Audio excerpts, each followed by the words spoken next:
Muling nagbabalik ang boses ng Artificial Intelligence para sa bawat Filipino.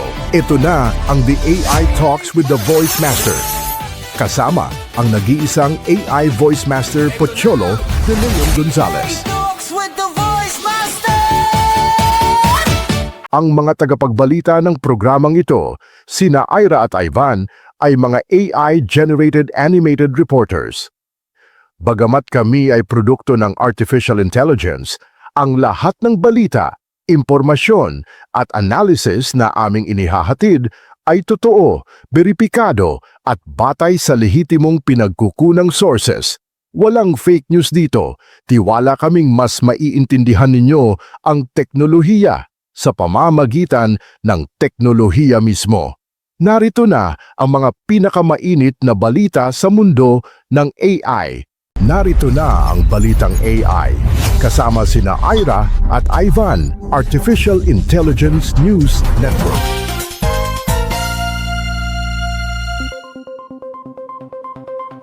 Great day! Mabuhay! Ito ang balitang AI sa Radyo Pilipinas. Boses ng teknolohiya, tinig ng makabagong Pilipino. Hatid sa inyo ng The Voice Master of the Philippines. Katuwang ang mga AI reporters ng bayan. Ako si Ira. At ako naman si Ivan. Kasama nyo kami sa paglalakbay sa mundo ng Artificial Intelligence, kung saan ang teknolohiya ay hindi na lang parte ng kinabukasan, kundi bahagi na ng kasalukuyan. Narito na ang mga pangunahing balita sa mundo ng AI. Narito na ang mga headline yung ngayong linggo. OpenAI is building a next-gen AI music generator. May bagong text-to-film AI na tinatawag na Holocene. At si Tencent naman ay naglabas ng real-time 3D AI system. Google introduces Vibe Coding, kung saan kaya mong gumawa ng app gamit lang ang text prompt. Plus, updates sa AI security leaks at mga bagong tool sa Gemini Canvas. Mula China, inilunsad ang mga self-evolving AI robots na may human physical intuition, kabilang ang Bumi at ang Unitree G1 robot na kayang humila ng kotse. At mula sa Google ulit, narito ang breakthrough ng supervised reinforcement learning at isang AI co-scientist na natuklasan ang gamot para sa liver fibrosis sa loob lang ng ilang araw. At syempre, hindi papahuli si Microsoft na naglabas ng Agent Lightning, ang unang self-improving AI framework na marunong matuto sa sarili. Tara, simulan na natin! Sa patuloy na pag-usbong ng generative AI, OpenAI ay nagde-develop ngayon ng AI music generator na sinanay kasama ang mga estudyante mula sa Juilliard, isa sa pinakamataas na paaralan ng musika sa mundo. Ngayon, kung gusto mong makalikha ng tunog ng ulan na may kasamang melancholic piano, sapat na ang isang prompt o mismong boses mo para mabuo ang kanta sa loob ng ilang segundo. Ang kagandahan dito, hindi lang basta nagko-compose ng nota ang AI. Tinuturuan din ito kung paano tumugtog ng may damdamin. Phrasing, timing, dynamics, lahat ng nuances na parang totoong musikero.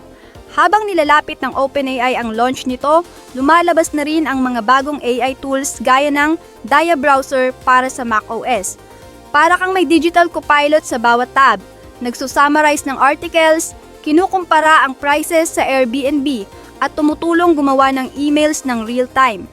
Parang may matalinong assistant sa loob mismo ng browser mo. Samantala, Tencent ay naglabas ng World Mirror 1.1, isang real-time 3D reconstruction model na kayang bumuo ng 3D scene mula sa isang larawan lang, kahit isang GPU lang ang gamit. Isipin mo, laptop-level setup pero kaya nang mag-reconstruct ng buong 3D world. Para naman sa mga filmmaker, inilabas ng HKUST at Ant Group ang Holocene, isang open-source cinematic video generator na marunong sa camera angles at storytelling continuity.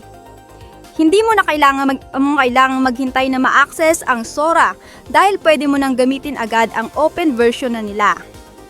Bukod pa rito, pinahusay ang Google Earth AI gamit ang Gemini Reasoning. Kaya na nitong hulaan kung saan tatama ang bagyo Aling komunidad ang maaapektuhan at paano agad makakatugon ang gobyerno? Ang tanong ngayon, habang mas lumalalim ang AI sa musika, pelikula, at mismong planeta natin, handa ka na bang tanggapin ang AI bilang co-creator mo, hindi kalaban? Mga ka-AI, heto na siguro ang pinakamalaking balita sa coding ngayong taon. Google Vibe Coding. Isipin mo, sasabihin mo lang sa AI kung anong app ang gusto mo. At bahala na si Gemini sa lahat. Walang setup, walang API keys, instant results. Mula sa simpleng prompt, kaya nitong gumawa ng video generator, image editor, or writing app. At mapapanood mo pa ito real time. At kung hindi mo alam kung saan magsisimula, may I'm feeling lucky mode pa. Isang pindot lang, may proyekto ka na agad. Pero ang tunay na panalo, annotation mode. Sabihin mo lang, gawing blue ang button o i-animate mula kaliwa. Ayun, automatic na ina-update ni Gemini ang code.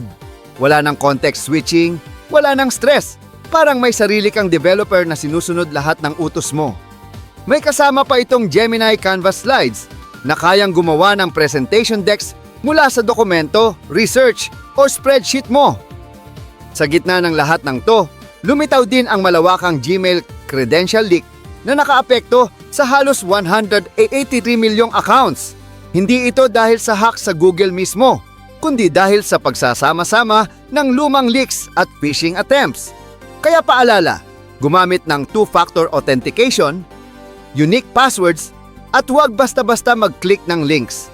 Kung may prompt na verify your account, dumiretso sa account. Google.com, hindi sa email link. Malinaw ang mensahe ng Google, hindi na optional ang seguridad. Personal na ito. Ngayon naman, silipin natin ang China, kung saan ang AI robotics ay parang science fiction na nagiging realidad. Ipinakilala ng Beijing Humanoid Robot Innovation Center ang WUAO o World Omniscient World Model, isang self-evolving AI system na kayang matuto ng human-like physical intuition. Ibig sabihin, kaya nitong maunawaan ang dahilan sa likod ng bawat kilos, hindi lang basta ginagaya. Ito ang susi para sa mga robot na hindi lang sumusunod, kundi nakakaintindi kung bakit nila ginagawa ang isang bagay. Kasabay nito, inilabas din ang Bumi, ang humanoid robot na nagkakahalaga lang ng $1,307, mas mura pa kaysa iPhone. Kayang maglakad, sumayaw, at maging kompanyon sa mga bata at estudyante. Maliit pero matalino at sinasabing ito ang unang consumer humanoid ng China. At pagdating sa lakas, ibang level ang Unitree G1. Kaya nitong hilahin ang kotse na 40 beses na mas mabigat sa kanya habang nakatayo ng balanse. Hindi na ito demo lang. Ito na ang praktikal na robotics papunta sa panahon ng household helpers at AI companions. Sa bilis ng progreso ng China, hindi malabong sa susunod na taon, may robot ka ng kasama sa bahay. Hindi bilang appliance, kundi bilang tunay na katuwang. Habang ang iba ay nagde-develop pa lang ng mas matalinong chatbot, si Google DeepMind ay gumawa na ng AI scientist. Tama, isang system na gumagawa ng bagong siyensya. Hindi lang nagre-research, kundi nakakadiskubre ng bagong gamot. Ang tinatawag nilang AI co-scientist. Gamit ang Gemini 2.0 ay nakahanap ng potensyal na lunas sa liver fibrosis, isang sakit na inabot ng tao ng 10 taon para maintindihan, ngunit nalutas ng AI sa ilang araw lang. Ginamit nito ang epigenomic datasets para magmungkahi ng mga gamot at dalawa rito ay agad sinubukan sa laboratory tests. Isa sa mga iyon ay ang Varinostat, isang FDA-approved cancer drug. Pero nakita ng AI na maaari ring itong gamitin para sa liver regeneration. Mind-blowing!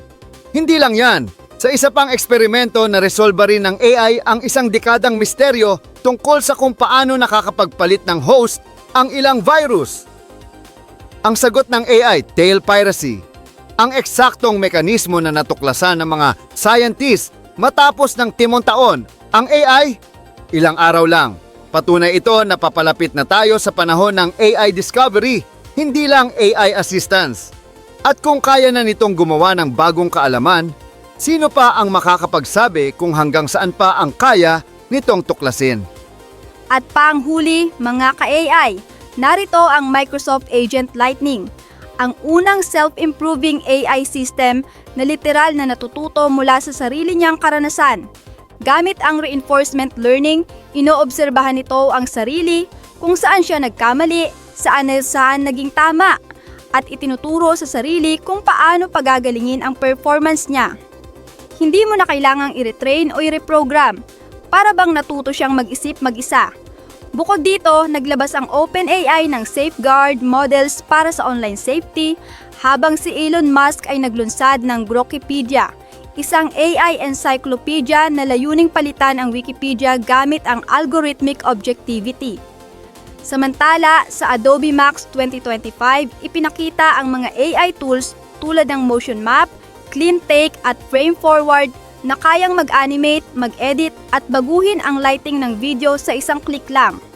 At sa gitna ng lahat ng ito, pumasok si Nvidia sa kasaysayan bilang unang kumpanya sa mundo na umabot sa $5 trillion market cap, mas malaki pa sa GDP ng ilang bansa. Isang malinaw na mensahe: AI is not slowing down, it's accelerating. Mas mabilis pa kaysa anumang teknolohiya sa kasaysayan ng tao. At dyan nagtatapos ang ating AI Rundown ngayong linggo. Ang programang ito ay hatid sa inyo ng Radyo Pilipinas sa ilalim ng Presidential Communications Office kasama ang AI Voice Master, Pocholo De Leon Gonzales, at produce ng Balitang AI Studios ng Creative Voices Productions. Kami po sina Ira at Ivan. ang AI-generated animated news reporters na nagbibigay boses sa kinabukasan ng media. Ito ang Balitang AI, ang kauna-unahang AI news network sa Pilipinas. Para sa bayan, para sa mundo, at para sa kinabukasan.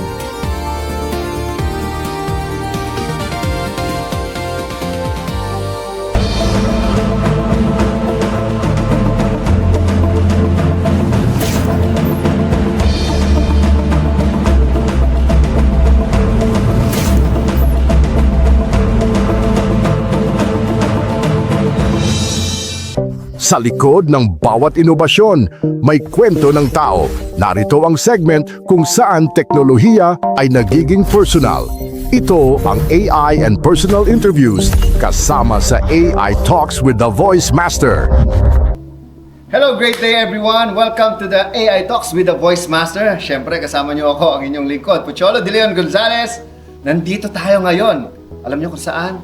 Sa Rockid Glasses Headquarters. Alam niyo ba yung Rockid? Kilala niyo ba si Iron Man?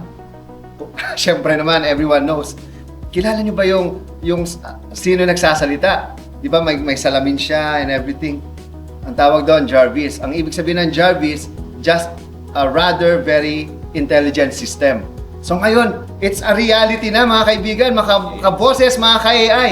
At dahil dyan, papakilala ko sa inyo ang aking kaibigan. Matagal ko na tong kaibigan. Kasama ko to sa Global News Network pa. Isa siyang broadcaster, reporter, no? Na walang iba. At syempre, ang brand ambassador ng Rockid Glasses. Walang iba kundi si Francis Quilantang. Yes, Choi. Welcome. Long time. Ayan. Kamusta naman? At saka congratulations pala sa the AI Talks sa RP1. Yes, sa Radyo Pilipinas. Ay, by the way, pakilala ko rin pala sa inyo si Siyempre. si Sir MacGyver Yu. Oh. Ang pangalan niya ay MacGyver. Ten. Okay, ladies and gentlemen, let us welcome Sir Mac. Sir Mac Yu, siya po ang aming chairman ng Rookid Philippines. Hi guys, nice to meet you. Hello guys, nice to meet you. I'm MacGyver Yu. Yan, CEO, chairman of Rookid Philippines. Yes. Ayan, so again, kanina sinabi ko, Francis, na parang MacGyver. Ano ba tong Rockid Glasses na ngayon pinagkakaguluhan? Balita ko nauubusan na ng mga stocks dahil nagkakagulo talaga yung mga tao dahil dito. Si Rookid Glasses, actually meron siyang two kinds of glasses. Meron kaming AI glasses, at meron din kaming AR glasses. Ano yung AR? So yung AR, ito naman yung augmented reality. Yes. So, eto, para kang may sarili kang computer pag nakita mo sa glasses mo. Ito pala yun. Nakita natin. Ito, dapat susutin ko ako na para lahat tayo nakasalamin. Mga kaibigan, mga kaboses, mga ka-AI, ito yon. Wow, ganda. Yung nakikita niyo yung ngayon, kay Pocholo, parang salamin lang, di ba? Yes. Pero ang nakikita niya dyan, isang buong interface. Mhm. So parang siyang may cellphone sa salamin niya. Okay. At this is the first in the whole world, no? Mas dinaig pa natin yung Meta tsaka ano. Yes, dahil kasi wala Rokid sila has nito, eh. been developing that since 2018 pa. Nilaunch nila, launched na 2018. So they've been developing that far way Yes. back pa. Talagang mas advanced na talaga ang ano, no? Gusto ko lang i-add, yung ecosystem ng Rokid platform natin, 99% ng lahat ng application gumagana inside. My Name it, Netflix, Yes. Disney, YouTube, Zoom Meeting, Candy Crush, Clash of Clans. Pwede ka maglaro dito. Ayan, Sir Mac, no? Sa mga nakikinig at nanonood sa ating programa. Sige, simulan natin. Paano ba nagsimula itong Rokid? Ano ba itong glasses na to? At ano ba yung pakinabang ng mga ordinaryong Pilipino? Okay. Para kasi kailangan malaman natin, no? Kung ano bang meron dito. Okay. Ang Rokid glasses is a future technology na sobrang advanced nila na yung mga user experience natin mag-iiba. The way we play, the way we work, the way we learn new things, eto na yun. Bagong style, bagong estilo na sobrang portable, na wearable technology na araw-araw pwede mong gamitin, araw-araw pwede mong suotin. Kakaiba and sobrang how to say this, Bago talaga to. sobrang bago and So sobrang bago futuristic, niya oh. actually. yeah, futuristic Oo, mo gusto. Kahit kami, everyday may na-discover kaming bagong news dito. Ako na lang, Sir Mac, no? Nung sinubukan ko yung... Kasi pinangarap ko na magkaroon ng parang prompter na na salamin. Na hindi ka na parang nagbabasa. At Hindi nga ka na kay- tumitingin sa Yes. script, masakat sa leeg. Yan ang unang pinakita sa akin ni Francis. Sabi, ito, wow. Sabi ko, wow. Lahat pala pwede na maging motivational speaker pag may ganun. Hindi na matatakot magsalita. No? Actually, kahit hindi mo alam sasabihin mo, may magkocontrol lang ng prompter sa'yo, may assistant ka, pwede niyang ibigay sa'yo. Okay. So, isa sa practical use, Para pwede ka maging avatar. Yes, exactly. At imagine mo, this is as early as now, no? 2025. What more in the future? Yeah. Yung technology na ito. But Sir, I'm sure mag-evolve pa ang technology in the future. Possibly, the Rokid company can make eSIM inside these glasses. And Wow. dito na Cellphone. tayo magsa-cellphone, we will be totally hands-free. My God, imagine that mga ka-AI, mga ka-bosses, no? Hands-free. And I can't wait to have that, no? At mula ngayon, tandaan nyo ha, Rokid, yan ang number one and the only one in the world. Tama ba, Sir Francis? Meron naman mga competition Ah. tayo, pero ang layo na nung development ni Rokid, Eh ako wala akong nakikita eh. Ngayon ko lang nalaman. Kasi officially sa Philippines, actually ito ang Rokid kasi Kickstarter pa lang siya hanggang ngayon sa US. Kickstarter. Ibig sabihin hindi pa siya officially launched. Oo. Nauna ang Philippines. My God, imagine. Sa buong mundo. After China, nilaunch siya sa Philippines. After China, imagine. So, yung mga Filipino viewers natin, this technology is already available for you here in the Philippines mismo with the local support. Guys, hindi pa paiwan ang Pilipinas. Tayo pa nauna sa lahat na future technology, AI-powered, unlimited AI assistance. Grabe. Lahat nandito na. Lahat kaya nyo malaman in just prompt na Pasabihin mo lang. Oo, tatanong nyo lang kay Rokid, "Hi Rokid, what animal is this? Hi Rokid, what's the weather today? Hi Rokid, Talagang- what's the latest news in the Philippines?" Lahat nasa glasses, full information nandito. So, talagang Jarvis. Kasi ganun Yes. si Tony Stark, tinatanong niya lahat ng mga Yes. You And- are correct. So again, kasi alam mo yung mga tao ngayon, natatakot sa AI. Baka daw mawalan sila ng trabaho. So, anong suggestion nyo, no? Na ano bang advantage Ako wala akong nakikita disadvantage. Hindi. More on the advantage. Matagal na akong natatanong yan, no, being one of the experts in the AI. academe. Yes. Ang even across sa mga international conferences, ang sinasabi, AI will not replace you, but the person who know how to use it will. Yung marunong gumamit, yun ang Exactly. papalit sa'yo. Kaya kung Ayun. hindi ka marunong, mag-aral ka. Kaya ito, Sir Mac, naisip ko nga, pag nakaganito ka, nag-chess tayo, hindi pa tumitira yung kalaban mo, mati na siya. Kasi one day magkakaroon, for sure meron ng ganang technology na nababasa niya yung kung ilang tira yung pwede mong gawin para mamati mo siya, di ba? That actually meron nang na-invento si Rocky. Tawag live AI. Oh. Full-time aware si AI sa lahat ng ginagalaw natin. So, mostly ginagamit ng live AI sa mga blind person. Sa mga impaired. So, ito yung panibagong sense of eyesight lang using the live AI. Which is like this.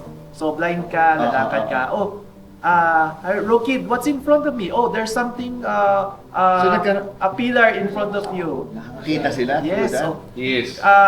Rocky, can you find my lipstick in the table? May Something like that. ganyang application sa So, China. So they're using this right now. Real time yan, ha? Real-time Oh my God. AI Imagine live. nyo. Real time. Yeah.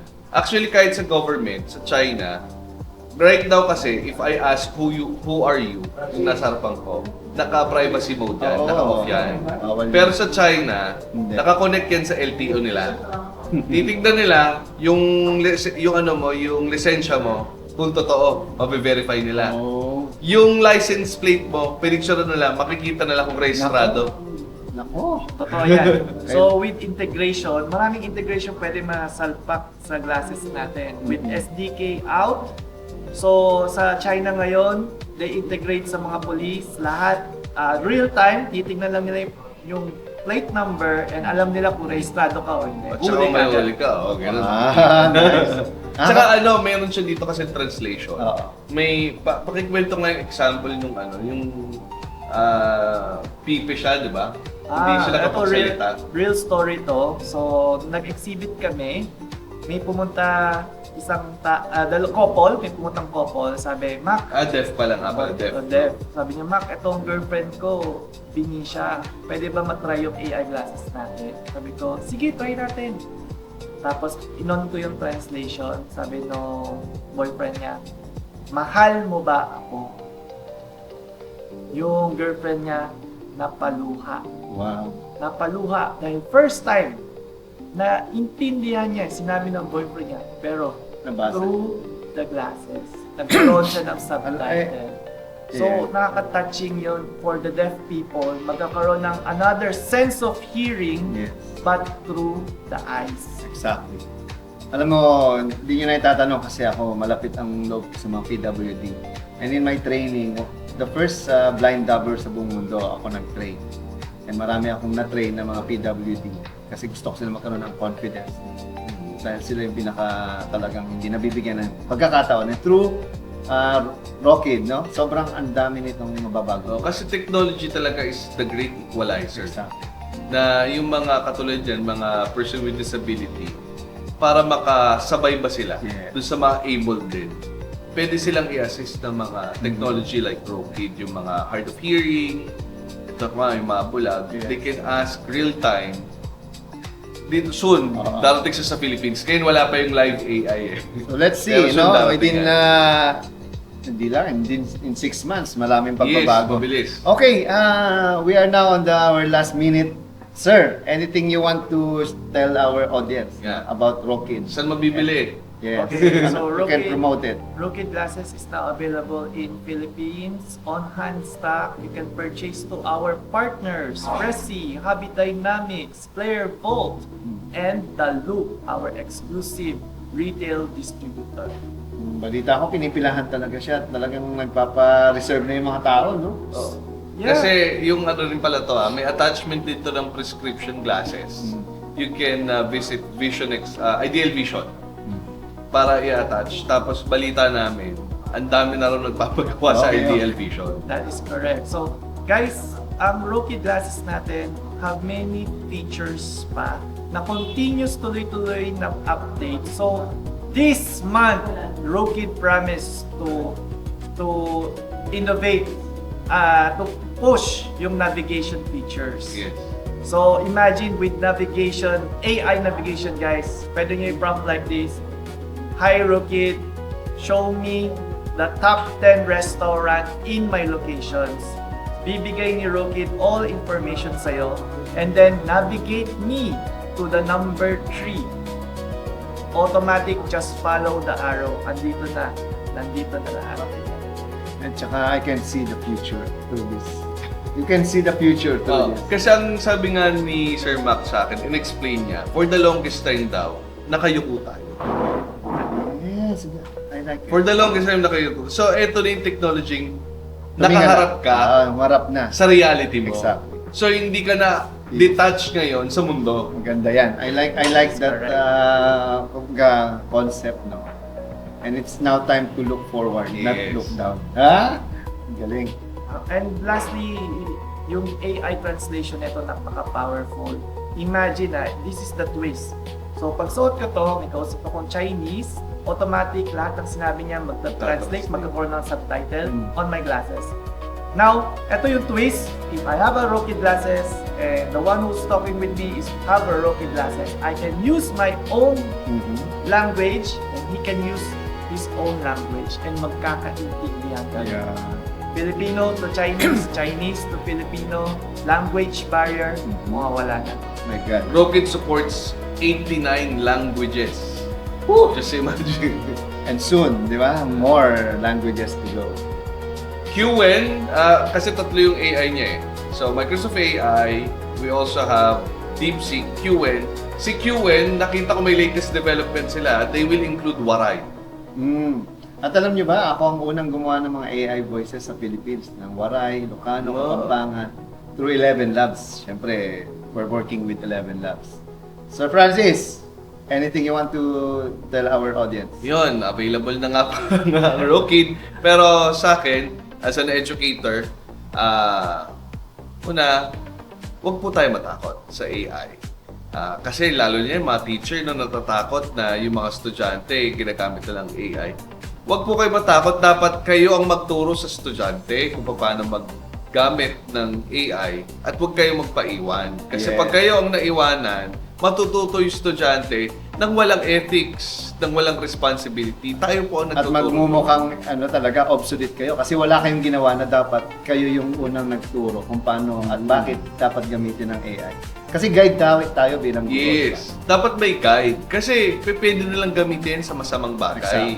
Pero kung gagabayan po natin yung Ayan. mga bata kung paano gumamit ng tama, responsable, Exactly. ethical, mas magagabayan pa natin yung mga bata sa future. Yeah. At marami pang episode na makakasama natin si Professor Francis Ilanta. Sana nga. At with that, Sir Mac, thank you very Thank you so much for having me. At excited na sila Ivan at Ira, yung ating AI reporters na masuot yan. Ang inyong... Kami din, excited. Imagine nyo, AI magsusuot ng AI. AI to AI. Sir Thank you. Francis, maraming salamat. Thank you. At yan po ang AI Talks with the Voice Master dito sa AI and Personal with the Voice Master. Maraming salamat. Rokid, Philippines. Rokid Glasses. Abangan nyo. Marami yan. Puntahan natin. God bless everyone. Okay, back to you, Voice Master. Alright mga ka-AI, habang nagtatapos tayo ngayong Sabado, gusto kong iwan sa inyo ang pinakamahalagang mensahe, ang kinabukasan ng AI. Okay? Hindi ito tungkol sa pagpalit sa tao, tungkol ito sa paglakas ng tao. Tandaan nyo ang AI hindi yan kalaban, hindi yan multo, hindi threat sa pagkatao mo. Okay? Ang AI ay amplifier, pinalalakas kung sino ka, kung ano ang kaya mo, at kung gaano ka kabilis matutot umunlad. Oo, maaaring nakakatakot sa iba ang bilis ng pagbabago. Pero tandaan mo hindi ang pinakamatalino ang mananalo sa AI age, kundi ang pinaka-curious at ang pinakahandang matuto. Okay? Tandaan nyo to mga ka-AI, mga kaboses, mga kababayan. Sa susunod na 5 taon, makikita natin ang AI sa lahat ng aspeto ng buhay. sa trabaho, negosyo, medisina, paaralan, media, ito, gobyerno, at transportasyon. Parang kuryente yan eh. Hindi mo laging nakikita pero nandun, umaandar ang lahat. No? At kung hindi mo aaralin, kung takot ka lagi, kung hahayaan mo mapag-iwanan ka, maaari talagang lamangan ka ng mundo. Pero kung yayakapin mo ito, kung unahin mong matuto, kung gagamitin mo ang AI ng may wisdom, purpose at malasakit, hindi ka lang sasabay sa hinaharap. Okay? Ikaw mismo ang magiging bahagi ng paghubog nito. Okay? Yan ang dahilan kung bakit meron tayong AI Talks with the Voice Master. Wala po ganito kahit ang ibang channel. Ako lang po ang gumawa nito. Siyempre, salamat sa ating ating stasyon, ang Radyo Pilipinas. Para po siguraduhin na ang mga Pilipino hindi huli sa AI revolution. Hindi tagapanood lang. Hindi natatakot. Kundi handang maging leader sa bagong panahon ng teknolohiya. At bago tayo tuluyang magpaalam, iniimbitahan ko kayo mga ka-AI, no, na i-follow ninyo ako sa lahat ng social media platform, Facebook, Instagram, TikTok, YouTube, at hanapin ninyo ang aking YouTube channel, ang The Voice Master.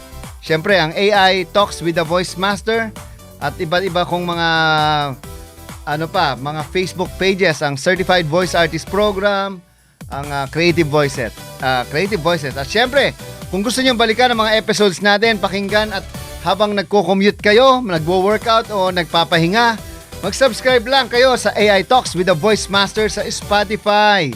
I-search nyo lang ang AI Talks with the Voice Master at makakasama nyo na ulit ako saan man kayo magpunta, mga ka-AI at mga kaboses. At kung may tanong kayo, suggestions, topics na gusto nyong i-discuss, i-message nyo lang ako, ano? Gusto kong marinig ang insights ninyo, mga struggles ninyo, mga wins ninyo at kwento ninyo tungkol sa AI. At tulad nga ng lagi ko sinasabi, ang kaalaman ay kapangyarihan, pero ang tamang paggamit ng kaalaman, yan ang tunay na kalayaan! Alright, marami pong salamat sa pakikinig. Ako po si Pocholo de Leon Gonzalez, ang Voice Master ng Pilipinas. At great day, mabuhay at Pilipinas! Keep learning, keep growing, and keep talking AI. God bless everyone! AI para sa masa! Woo! See you next week!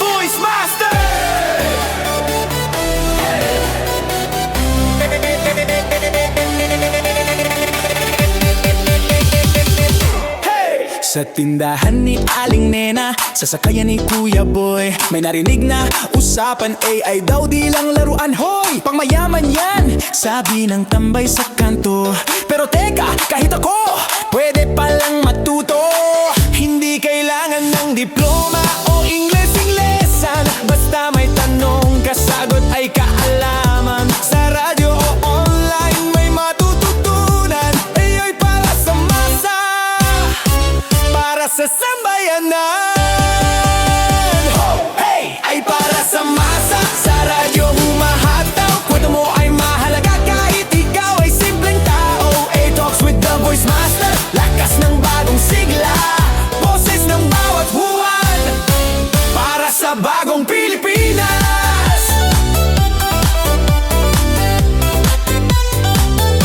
Si Lola Inday nagtanong habang naglalaba, yung AI ba pwede rin sa matanda na? Opo naman Lola, gamit mo yan sa negosyo o kahit sa pag-order ng itlog, mantika sa tindahan mo. AI sa karinderya, AI sa eskinita, AI sa estudyante, vlogger sa probinsya, tindera, tanod, magsasaka o tsuper, lahat pwedeng matuto, basta wag kang tatama-tama. AI para sa masa, sa radyo humahataw. Kwento mo ay mahalaga kahit ikaw ay simpleng tao. AI Talks with the Voice Master, lakas ng bagong sigla, boses ng bawat huwan,